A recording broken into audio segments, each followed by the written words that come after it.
Good morning, students.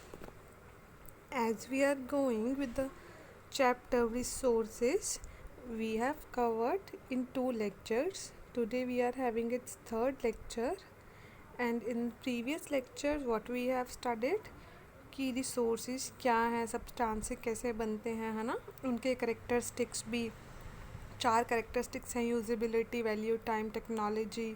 उसके बाद we have further divided resources into basic 3 parts, that is natural, human made and human resources. In natural resources further we have divided it into 4 parts, जो किसके basis पे distribution थी, अलग अलग basis पे थी, है ना. जैसे एक में था ओरिजिन के बेसिस पे बायोटिक, अबायोटिक, ऐसे 3 टाइप्स की हमने पढ़ ली थी. Now we are having distribution on the basis of distribution of resources.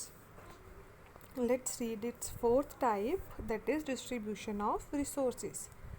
Natural resources are unevenly distributed on earth.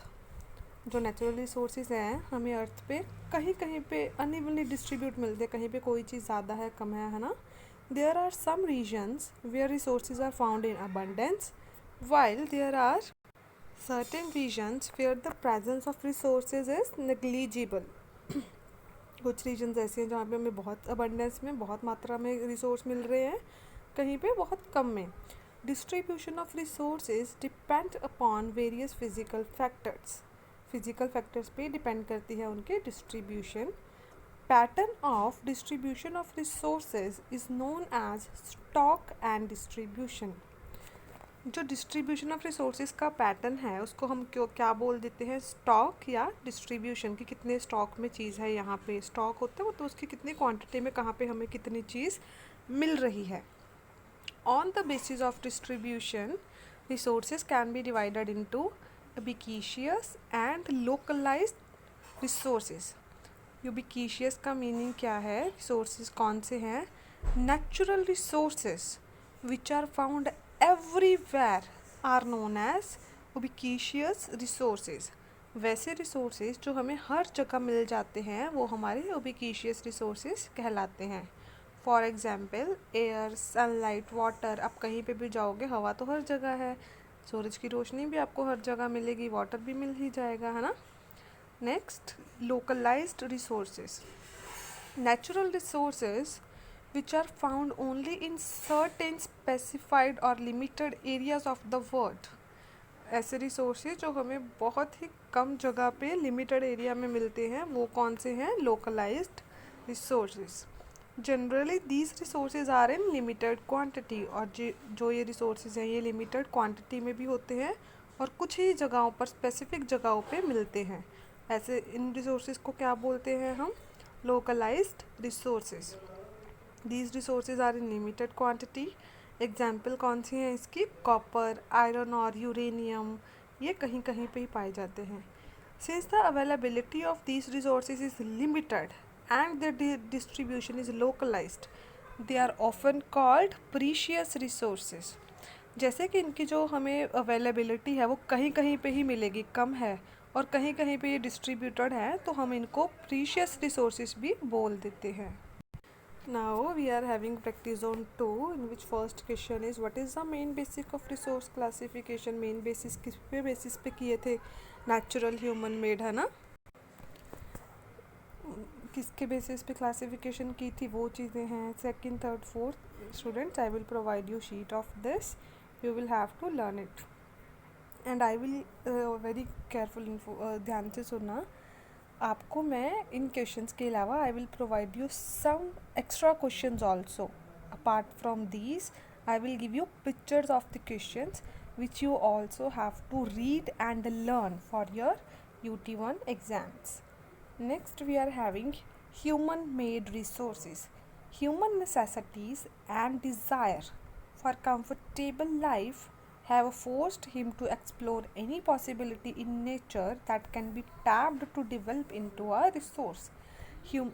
एक ह्यूमन की जो नेसेसिटीज़ हैं, ज़रूरतें हैं और जो इच्छाएं हैं, डिज़ायर्स, एक अच्छी कंफर्टेबल लाइफ जीने के लिए वो उसको मजबूर करती हैं कि वो नेचर को ज़्यादा से ज़्यादा एक्सप्लोर करे और अपने दिमाग के साथ उसको डेवलप करे, उन नेचर को यूज़ करके अपने रिसोर्सेज में.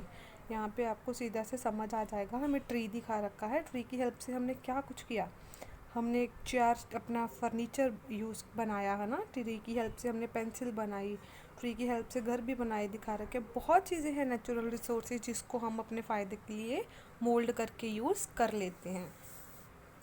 Those resources which are developed from natural resource substances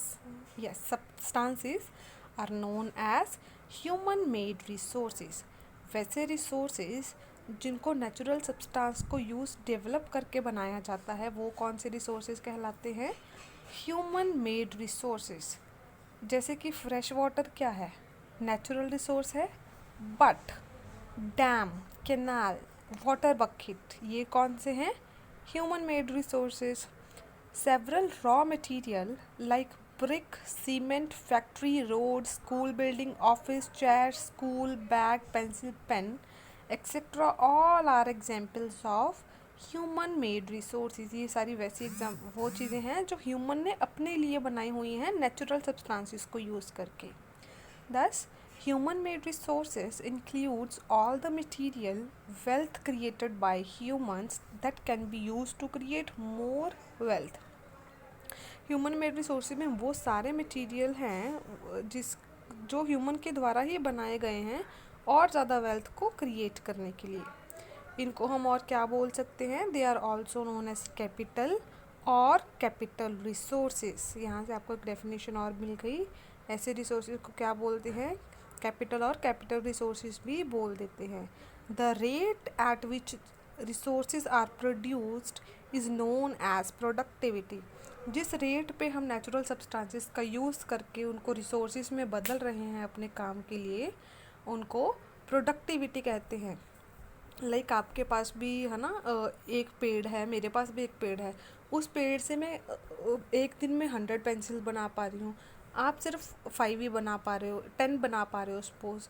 तो मैं किसकी प्रोडक्टिविटी ज़्यादा हुई? मेरी, क्योंकि मैं उसका नेचुरल ज़्यादा रेट पे ज़्यादा अच्छे से यूज़ कर रही हूँ और जल्दी में, है ना। Third basic type is are human resources. Do you know that even human beings are a resource? क्या आपको पता है ह्यूमन बीइंग भी एक रिसोर्स है? Human beings are considered as resource. उनको रिसोर्स क्यों मानते हैं? Because of their effort, labour that they provide to organisations. क्योंकि जो उनके एफर्ट्स हैं, उनका काम है, उससे हमें वो किसको दिए जाते हैं? ऑर्गेनाइजेशन को। Human resource can be defined as here is your definition. Human resource can be defined as the skills, energy, talents, abilities and knowledge that are used for producing item or for providing services। Human resource को क्या? जो उनके skills हैं, energy, उनके talent, ability जो use किए जाते हैं चीज़ों को बनाने में या सर्विस प्रोवाइड करने में। सर्विस प्रोवाइड करना मतलब मैं आपको कोई चीज़ नहीं दे रही हूँ, बट मैं आपको क्या दे रही हूँ? नॉलेज दे रही हूँ, है ना। सर्विस दे रही हूँ आपको एक टीचिंग की, that is also human resource. Human beings have the capacity of creating and recreating new source from the existing natural resource। Human के बीइंग के पास कैपेसिटी है उसको क्रिएट करने की या रिक्रिएट करने की, किसको? जो पहले से ही नेचुरल रिसोर्स एग्जिस्ट करते हैं। With the help of their intellect, technology and skill. अपने दिमाग से, टेक्नोलॉजी की मदद से, अपनी स्किल्स से वो नेचुरल रिसोर्स को किसी भी चीज़ में चेंज कर सकते हैं। आज आप देखोगे आज के टाइम पे वर्ल्ड कितना डेवलप हो गया है ना, धीरे धीरे और डेवलप हो रहा है। पहले बड़ा कंप्यूटर, सुपर कंप्यूटर्स थे, फिर थोड़े छोटे आए, लैपटॉप्स आए, अब आईपैड आ चुके हैं, बिल्कुल ही छोटे फ़ोन हैं हमारे हाथ में। सारा कंप्यूटर का ही काम तो हो रहा है इनमें भी। तो ये क्या है?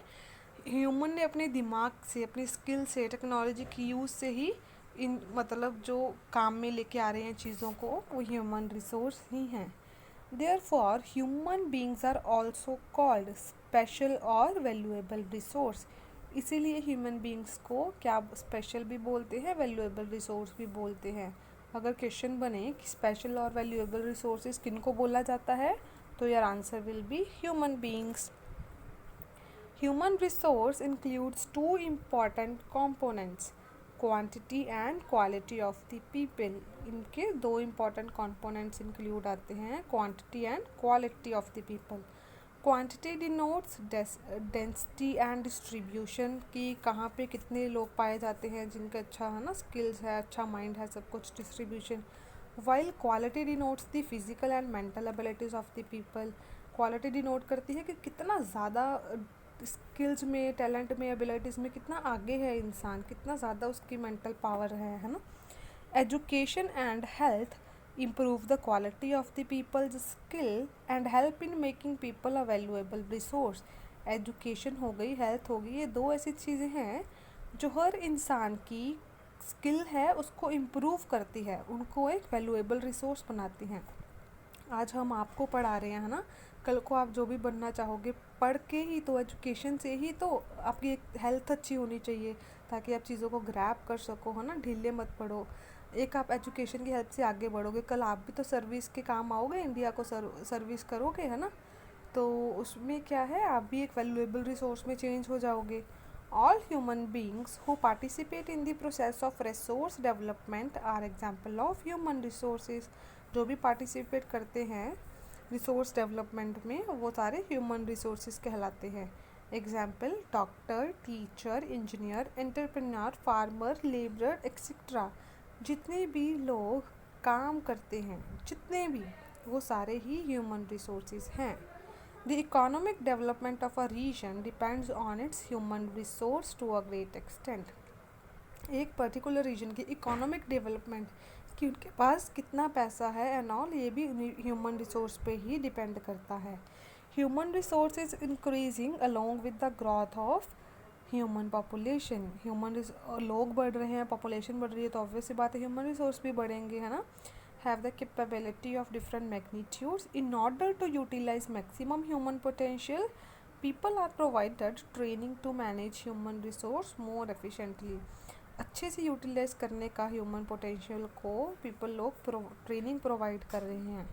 This function of management is known as human resource management. ऐसे फंक्शन को जिसमें लोगों को ज़्यादा से ज़्यादा स्किल्स प्रोवाइड की जा रही हैं, ज़्यादा से ज़्यादा, अगर मैं बेसिकली बात करूँ HR की स्टडीज़ है ना, MBA में कुछ भी, मतलब